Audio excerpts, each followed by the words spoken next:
Hello guys, नमस्ते, प्रणाम। आप सभी का वेलकम है हमारे यूट्यूब में। और मैं जा रही हूँ एक सुंदर सा प्यारा सा माता रानी का भजन गाने। आप लोग वीडियो में बने रहिए और वीडियो को फुल वॉच करके देखिएगा। राधे राधे, जय माता दी।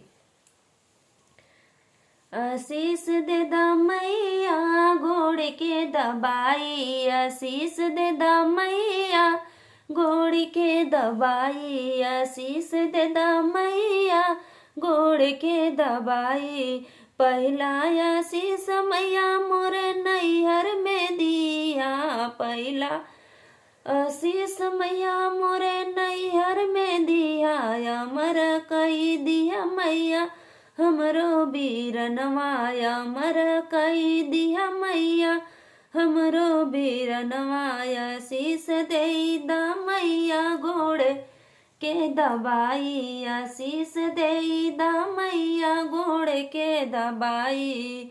दूसरा दूसरा आशीषिया मैया मांगे का सिंदूरवा, दूसरा आशीषिया मैया मांगे का सिंदूरवा।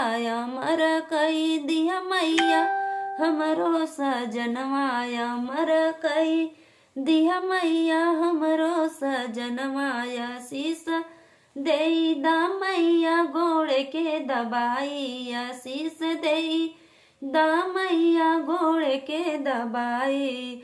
तीसरा आशीष मैया गोदी के लालनवा, तीसरा आशीष मैया गोदी के लालनवा।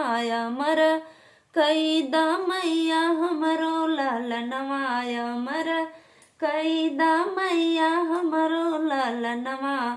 आशीष दे दा मैया घोड़े के दबाई, आशीष दे दा मैया घोड़े के दबाई।